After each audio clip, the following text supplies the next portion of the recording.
Dear students, अब हम unit 5th का बी पार्ट स्टार्ट कर रहे हैं, जिसमें सबसे फर्स्ट आर्टिकल है रोटेशनल इनर्शिया या मूवमेंट ऑफ इनर्शिया। दोनों का मतलब एक ही है। मूवमेंट ऑफ इनर्शिया को रोटेशनल इनर्शिया भी बोलते हैं। हमने पहले इनर्शिया के बारे में पढ़ा है, जो हम थर्ड यूनिट में पढ़ के आए थे। वो जब था जब हम कोई भी बॉडी लीनियर मोशन करती है तो उस दौरान जो इनर्शिया होता है उसको क्या बोलते हैं? लीनियर इनर्शिया बोलते हैं। और आपको बताया था इनर्शिया क्या होता था? The inability of a body, था ना, जिसमें वो बॉडी अपनी किसी भी स्टेट में the ability of a body to resist the change in its state of motion, rest और डायरेक्शन आपने पढ़ा था। वहाँ पे आप पढ़ते थे इनर्शिया जो था वो रिलेटेड किससे होता था? मास से। जिस बॉडी का मास ज़्यादा होता था उसका इनर्शिया ज़्यादा होता था, जिसका मास कम होता था उसका इनर्शिया कम होता था। जब कभी भी कोई बॉडी रोटेशनल मोशन करे, सर्कुलर मोशन करे किसी एक्सिस के चारों तरफ, उस दौरान जो इनर्शिया लगता है उस इनर्शिया को क्या बोलते हैं? मूवमेंट ऑफ इनर्शिया या रोटेशनल इनर्शिया। अभी आगे इस आर्टिकल में हम पढ़ेंगे इसका फॉर्मूला भी। देखिए, ए quantity that measures the inertia of rotational motion. समझ में आया? वो क्वांटिटी जो मेजर करे इनर्शिया किसका? रोटेशनल मोशन का, of body, is called movement of inertia बोलते हैं। अब हम इसमें कुछ आर्टिकल्स पढ़ेंगे। Kinetic energy of rotations. आपने काइनेटिक एनर्जी आपने पढ़ा हुआ है फोर्थ यूनिट में। क्या आया था?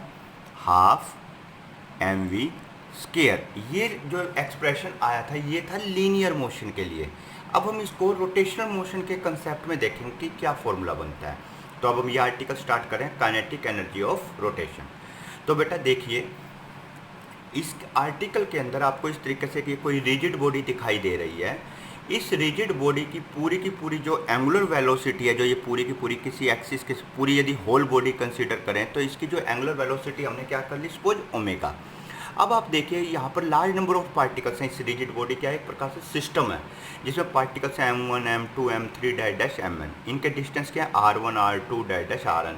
कोई यहाँ है, कोई यहाँ है, कोई यहाँ है, हर एक का डिस्टेंस अलग अलग है। तो आप सबको पता है v इक्वल टू क्या होता है? r omega. तो एंगुलर वेलोसिटी ओमेगा तो क्या? पूरी की पूरी बॉडी की। लेकिन जो लीनियर वेलोसिटी है हर पार्टिकल की अलग अलग होगी। क्यों अलग अलग होगी?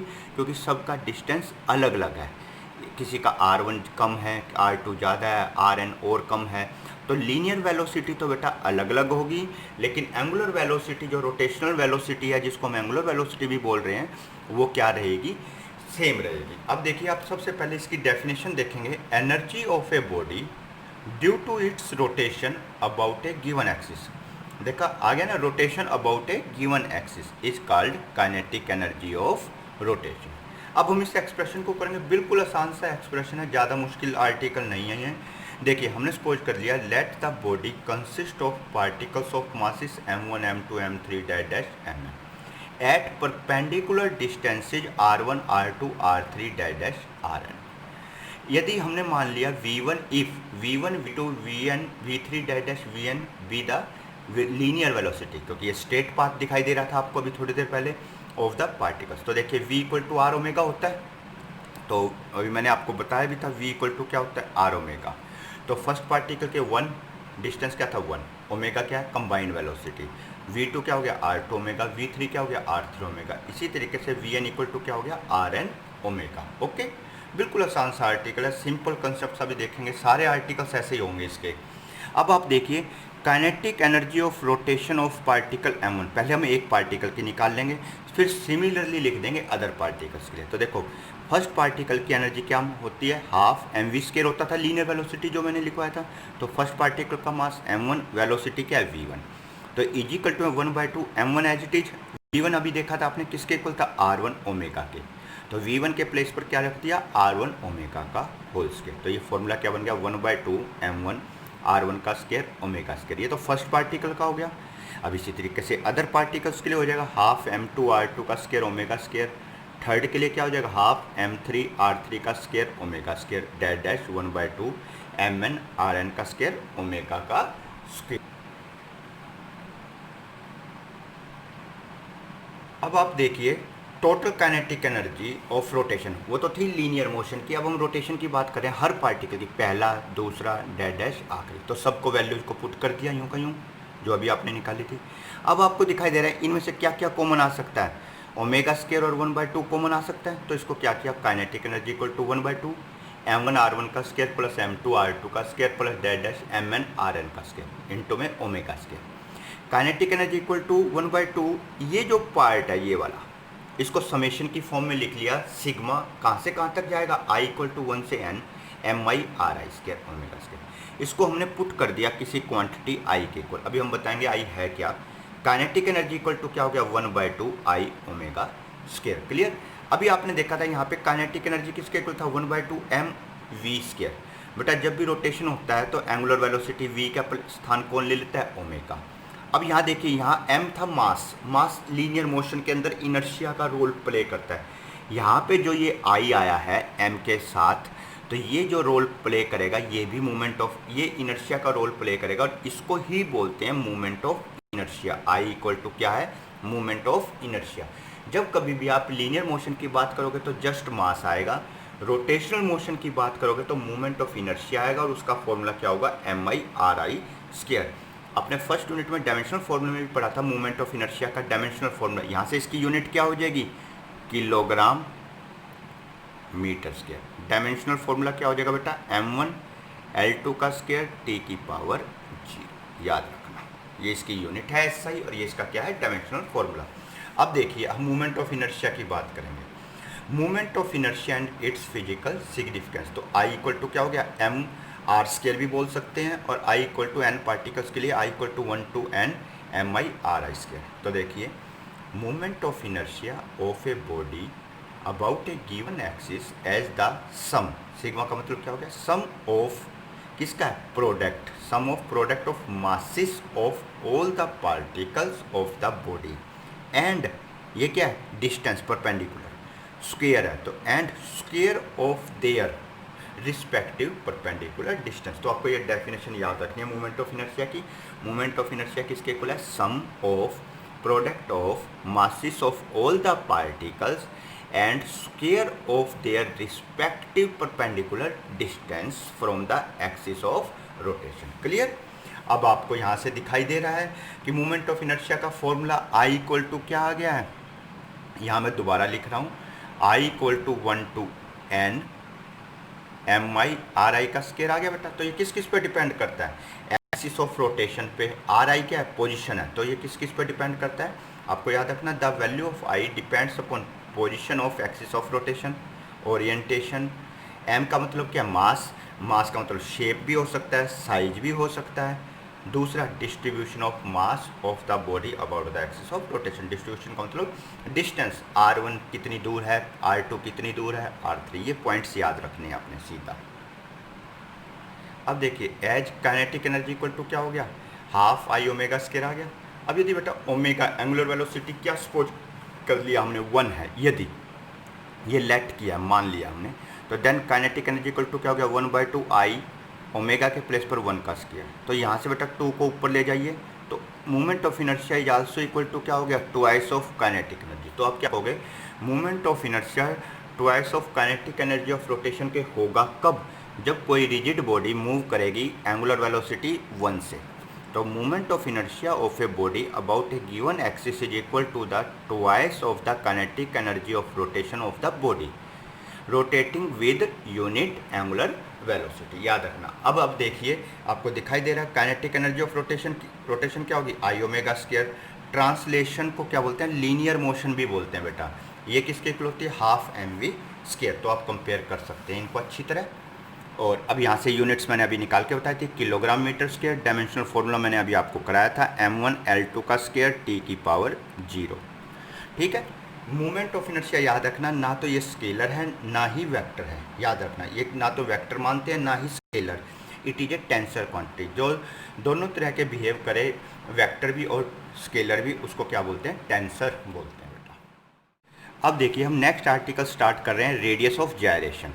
रेडियस ऑफ जायरेशन होता क्या है, ये क्या है, परपेंडिकुलर डिस्टेंस होता है between the axis of rotation, जिस एक्सिस के चारों तरफ रोटेट कर रहा है, एंड सेंटर ऑफ मास।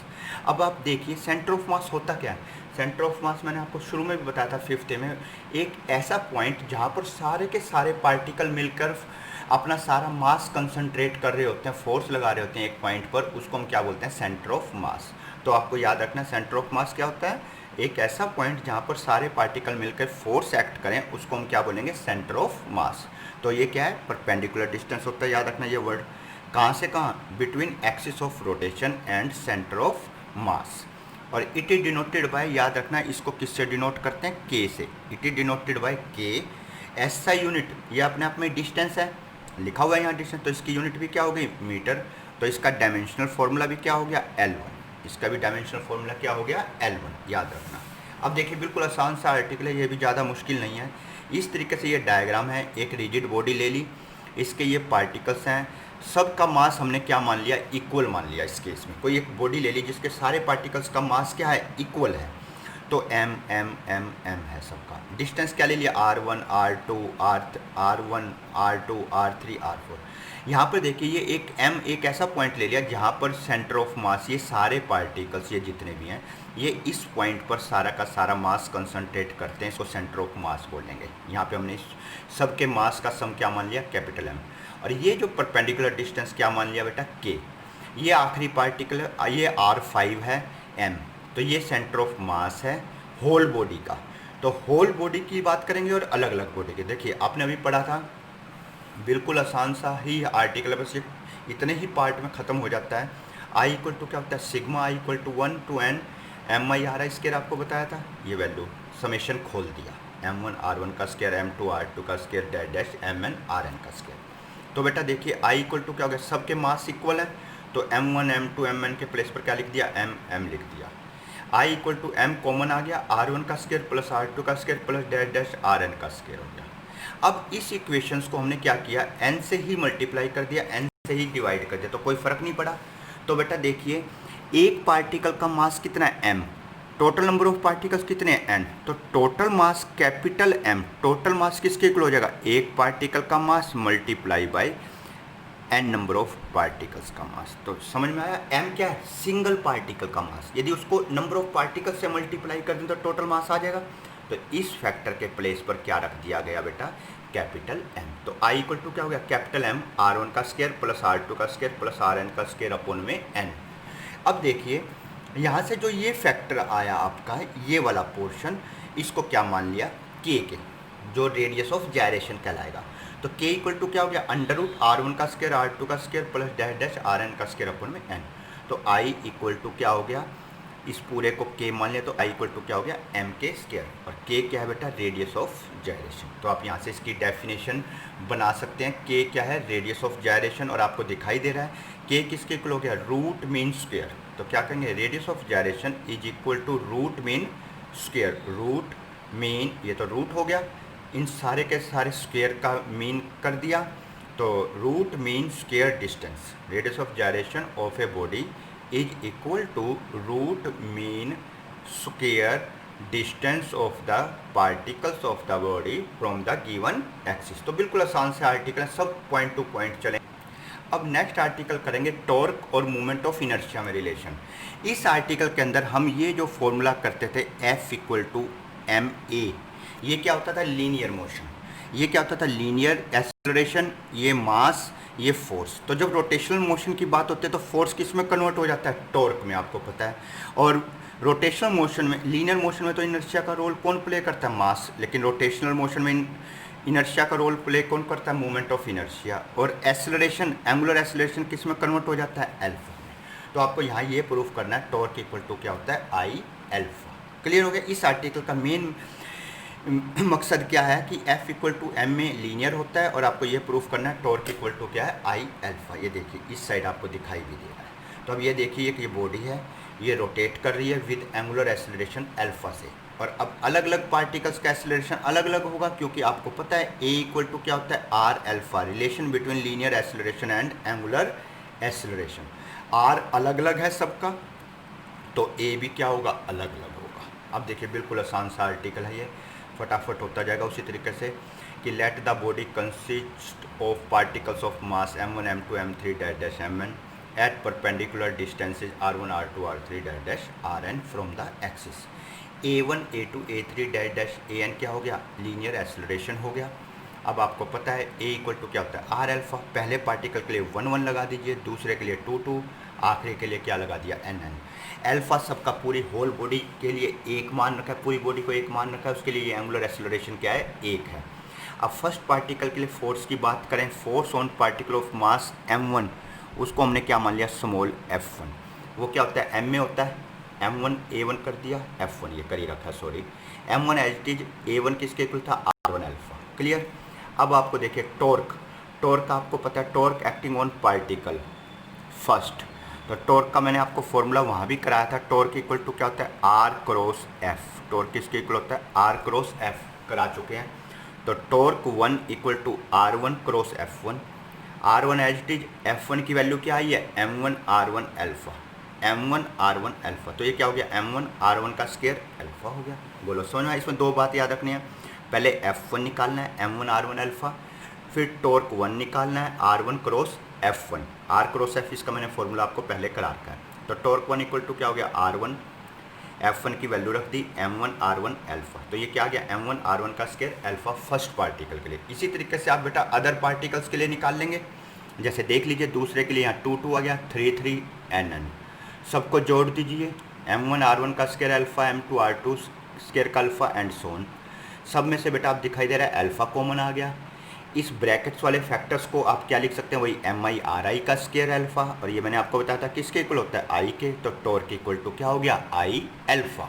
अब यहाँ पे जस्ट सपोज किया हुआ है, यदि एंगुलर एक्सेलरेशन जैसे पहले एंगुलर वेलोसिटी 1 मानना था, तो उसी तरीके से हमने क्या मान लिया, एंगुलर एक्सेलरेशन 1 मान लिया। तो टॉर्क इक्वल टू ये 1 पुट करोगे तो टॉर्क इक्वल टू क्या आ गया, I, और आप क्या बोल सकते हैं, I इक्वल टू टॉर्क। तो आप क्या कहोगे, मूवमेंट ऑफ इनर्शिया किसके इक्वल है, टॉर्क के, जब उस बॉडी का एंगुलर एक्सेलरेशन कितना हो, 1। देखिए ये डेफिनेशन यहाँ भी लिख रखा है, movement of inertia of a body is numerically equal to torque acting on the body rotating with unit यानी 1 एंगुलर एक्सेलरेशन।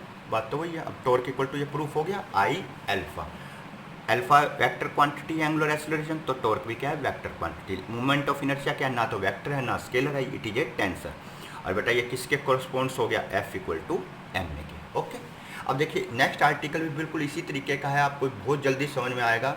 आपने पढ़ रखा है linear acceleration P equal to क्या होता है, mv। क्लियर है। अब इसको हमने एंगुलर की टर्म्स में चेंज करना है। P का प्लेस कौन ले लेगा, L, M का प्लेस कौन ले लेगा, I, और V का प्लेस कौन ले लेगा, ओमेगा। हमने ये प्रूफ करना है, और आपको ये वाला फॉर्मूला भी करा रखा है, L इक्वल टू क्या होता है, R क्रॉस P। क्लियर। ये 3 फॉर्मूले लिख दिए। तो अब देखिए ये आर्टिकल का नाम क्या है, angular momentum and moment of inertia. तो वही सेम, वही let the body having N particles of masses m1 m2 m3 dash dash mn at perpendicular distances r1 r2 r3 dash dash rn।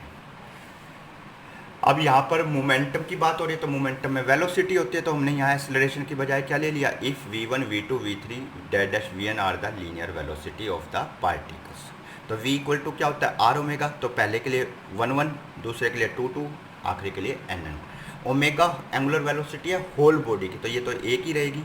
अब आपको पता है मूवमेंट ऑफ ये linear momentum क्या होता है, P इक्वल टू एम, अभी मैंने बताया। तो पहले के लिए क्या हो गया, P1 M1 V1, V1 की वैल्यू पुट कर दीजिए R1 ओमेगा, तो M1 R1 ओमेगा हो गया। अभी मैंने आपको बताया angular momentum L equal to क्या होता है, R क्रॉस P। तो P1 गुना मल्टीप्लाई R1, P1 किसके इक्वल आया आपका, M1 R1 omega, M1 R1 omega into में R1। L1 किसके इक्वल आ गया, M1 R1 का स्क्वायर ओमेगा। अदर पार्टिकल्स के लिए भी वही सेम बात है, 2 2 आ जाएगा, 3 3 डैश डैश NM।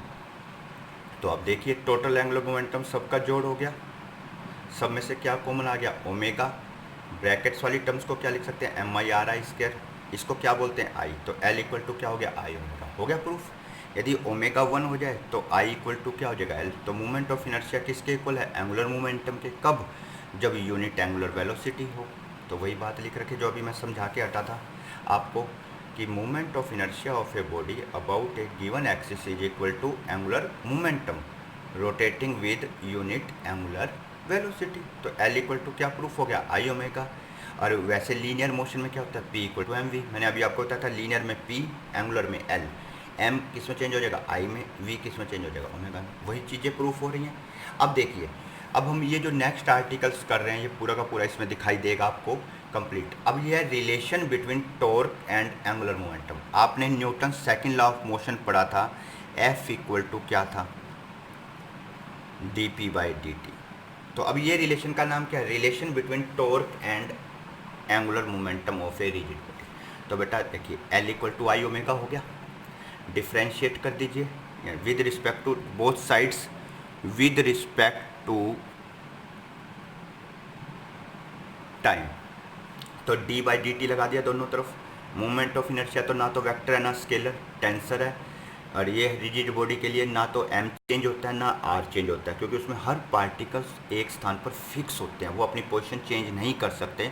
तो मोमेंट ऑफ इनर्शिया आपको पता है mr² होता है, m भी सेम रहेगा, r भी कांस्टेंट रहेगा, तो I कांस्टेंट है, बाहर ले लिया d/dt। dl/dt ऐसे ही आपको पता है rate of change of angular velocity, rate of change of angular velocity किसके इक्वल होती है, एंगुलर एक्सेलरेशन के आपने पढ़ा हुआ है। तो dl/dt किसके इक्वल आ गया, I अल्फा। और अभी हम करके हटे हैं टॉर्क इक्वल टू, जैसे हमने बताया था F इक्वल टू क्या होता है m में, तो टॉर्क इक्वल टू क्या हो जाएगा, m के प्लेस पर I, a के प्लेस पर अल्फा। तो ये फैक्टर किसके इक्वल हो गया, टॉर्क के। तो आप इसके प्लेस पर टॉर्क रख सकते हैं। तो dl/dt किसके इक्वल आ गया, टॉर्क। लीनियर मोशन में F इक्वल टू क्या होता है, dp/dt। रोटेशनल में F किस में कन्वर्ट हो गया बेटा, टॉर्क में। P किस में कन्वर्ट हो गया, L में। तो वही फॉर्मूला आ गया। रोटेशनल में क्या हो जाएगा, torque equal to dl/dt। Linear में क्या होगा, F इक्वल टू dp/dt। बिल्कुल आसान से आर्टिकल्स हैं ये सब। अब ये वाला भी आर्टिकल आप कर चुके हैं already, principle of conservation of angular momentum. वहाँ पे करा था principle of conservation of linear momentum. तो मोमेंटम कब कंजर्व रहता है, जब तक एक्सटर्नल फोर्स क्या हो, जीरो। तो आपको पता है टॉर्क इक्वल टू dl/dt करा दिया। वैन नो एक्सटर्नल, वहाँ फोर्स बोलते थे, यहाँ क्या कहेंगे, torque acts on the body. Torque equal to क्या हो गया, जीरो। और आप सबको पता है बेटा जब किसी भी क्वांटिटी टॉर्क जीरो है तो dl/dt इक्वल टू जीरो हो गया, क्योंकि अभी आपने करा था ये फॉर्मूला कि टॉर्क इक्वल टू क्या होता है, dl/dt। आइसोलेटेड सिस्टम क्या होता है, जिसमें बाहर से कोई फोर्स ना लगे, तो मोमेंटम क्या रहता है, कंजर्व्ड, चाहे वो लीनियर हो चाहे एंगुलर हो। या एंगुलर की बात करें तो टॉर्क इक्वल टू जीरो, तो dl/dt जीरो। मैंने आपको अभी बता रखा है पहले भी, किसी भी कांस्टेंट चीज़ का डिफ्रेंशिएशन करते हैं वो जीरो आता है। तो यानी L क्या हो गया, कांस्टेंट। तो हर L क्या है, sum of all the angular momentums of all the particles, L1 plus L2 plus L3 dash and क्या हो गया, कांस्टेंट हो गया। अब L equal to I omega होता है, अभी करा के हटे हम प्रूफ। L कांस्टेंट है तो आई ओमेगा भी कांस्टेंट होगा, अभी कराया था। जैसे P इक्वल टू क्या था, mv। तो P के प्लेस पर L, m के प्लेस पर I, v के प्लेस पर ओमेगा। तो बेटा जब तक एक्सटर्नल फोर्स जीरो होगा तो एंगुलर मोमेंटम क्या रहेगा, कांस्टेंट। और आपको बता दिया जैसे आप डिफरेंशिएशन किसका कर रहे हैं, एंगुलर मोमेंटम, और किसी का डिफरेंशिएशन करो और वो क्वांटिटी जीरो आ जाए करने के बाद, तो इसका मतलब क्या होता है, वो फिजिकल क्वांटिटी क्या है, कांस्टेंट, वो कभी भी चेंज नहीं होगी। और L क्या है, sum of angular momentum of all the particles, L1 plus L2 plus L3 plus dash Ln equal to क्या आ गया, कांस्टेंट। अब एक ये छोटा सा लास्ट आर्टिकल है, ये पेज नंबर 24 पर। इसके बाद आपका ये फिफ्थ भी इतना ही सिलेबस में है, और एक दो आर्टिकल और हैं वो आपको नेक्स्ट वीडियो में कराए जाएंगे, और उसमें कुछ न्यूमेरिकल्स भी होंगे। L इक्वल टू क्या है, कांस्टेंट, L आई ओमेगा हो गया, आपने भी पढ़ा है। तो फर्स्ट बॉडी के लिए क्या हो गया, I1 omega 1, I2 omega 2। L आपने कांस्टेंट देखा है, तो सब पार्टिकल्स का कांस्टेंट है, तो सबका सेम है, यानी आप इसको L1 और इसको L2 मान लेते हैं। तो L कांस्टेंट है, तो इसका मतलब क्या हो गया, L1 इक्वल टू क्या है, L2। तो I1 ओमेगा 1 इक्वल टू क्या हो गया, I2 ओमेगा 2। इन दोनों का बेटा स्क्वायर कर दीजिए, अभी आपको पता चल जाएगा हम कर क्या रहे हैं। I1 का स्क्वायर ओमेगा 1 का स्क्वायर, I2 का स्क्वायर ओमेगा 2 का स्क्वायर। अब दोनों तरफ आप क्या कीजिए, I1 अलग अलग कर लीजिए, दोनों का I2 अलग अलग कर दिए, और दोनों तरफ 1/2 से मल्टीप्लाई कर दिया, ताकि ये एक्सप्रेशन क्या बन जाए, I1 ये किसके इक्वल होता है, काइनेटिक एनर्जी ऑफ रोटेशन के। तो इसके प्लेस पर क्या रख दिया, K1, इसके प्लेस पर क्या रख दिया, K2। समझ में आया। पहले हमने L1 I1 ओमेगा 1 लिया, L2 क्या लिया, I2 ओमेगा 2। और आइसोलेटेड सिस्टम के अंदर जहाँ से बाहर से कोई फोर्स ना लग रहा हो तो L कांस्टेंट होता है, तो कांस्टेंट का मतलब L1 इक्वल टू क्या हो गया, L2। हमने दोनों को इक्वल रखा, दोनों तरफ स्क्वायर कर दिया। I1 स्क्वायर को दो पार्ट्स में कर दिया, I1 I1, I2 को क्या कर दिया, स्क्वायर को I2 I2, 1/2 से डिवाइड मल्टीप्लाई कर दिया दोनों तरफ, तो कोई फ़र्क नहीं पड़ा। ये क्या है, kinetic energy of rotation of first particle, ये सेकंड पार्टिकल, इसको K1 मान लिया, इसको क्या मान लिया, K2। अब आपको दिखाई दे रहा है यहाँ पर, आप इस तरह से लिख सकते हैं इसको, I1 अपॉन में I2 equal to K2 upon में K1। K2 अपन। तो यहाँ से आपको दिखाई दे रहा है I इनवर्सली प्रोपोर्शनल है काइनेटिक एनर्जी के। I किसके इनवर्सली प्रोपोर्शनल है? काइनेटिक एनर्जी के। तो बेटा जिसकी काइनेटिक एनर्जी ज़्यादा है उसका मोमेंट ऑफ इनर्शिया क्या है? कम। तो अब देखिए काइनेटिक एनर्जी हो गया, if I1 greater than I2 है, I1 ज़्यादा है और I2 क्या है? कम, तो K2 ज़्यादा होगी, K1 क्या होगी? कम। इसको आप इस तरह से भी लिख सकते हैं कि K is also inversely proportional किसके हो गया? मूवमेंट ऑफ इनर्शिया भी लिख सकते हैं आप, कोई दिक्कत नहीं है। तो I1 ज़्यादा है तो K1 क्या होगा? कम। तो और I2 ज़्यादा है मतलब I2 कम है, मतलब सॉरी I1 ज़्यादा है तो K1 कम, ठीक है। और K2 क्या होगा? ज़्यादा। तो आपको यहाँ से क्लियर दिखाई दे रहा है I1 ज़्यादा है I2 से, I1 ज़्यादा है I2 से, यानी I2 कम है तो K2 क्या होगा? ज़्यादा, यानी I2 कम हो गया तो K2 क्या हो गया? ज़्यादा। तो मेरी बात दोबारा से सुन लीजिए, I1 ज़्यादा है तो K1 क्या होगा? कम। या इस तरीके से कह सकते हैं I2 कम है तो K2 क्या होगा? ज़्यादा। तो मोमेंट ऑफ इनर्शिया जिसका ज़्यादा होगा उसकी काइनेटिक एनर्जी कम होगी, ठीक है। इसको इस तरह से भी लिख सकते थे K1 less than K2, confuse ना हो इस तरीके से। तो जिसका मोमेंट ऑफ इनर्शिया ज़्यादा होगा उसकी काइनेटिक एनर्जी लेस होगी, जिसकी काइनेटिक एनर्जी लेस होगी उसका मोमेंट ऑफ इनर्शिया क्या होगा? ज़्यादा होगा। ये पॉइंट्स याद रखना आपको इस आर्टिकल्स में।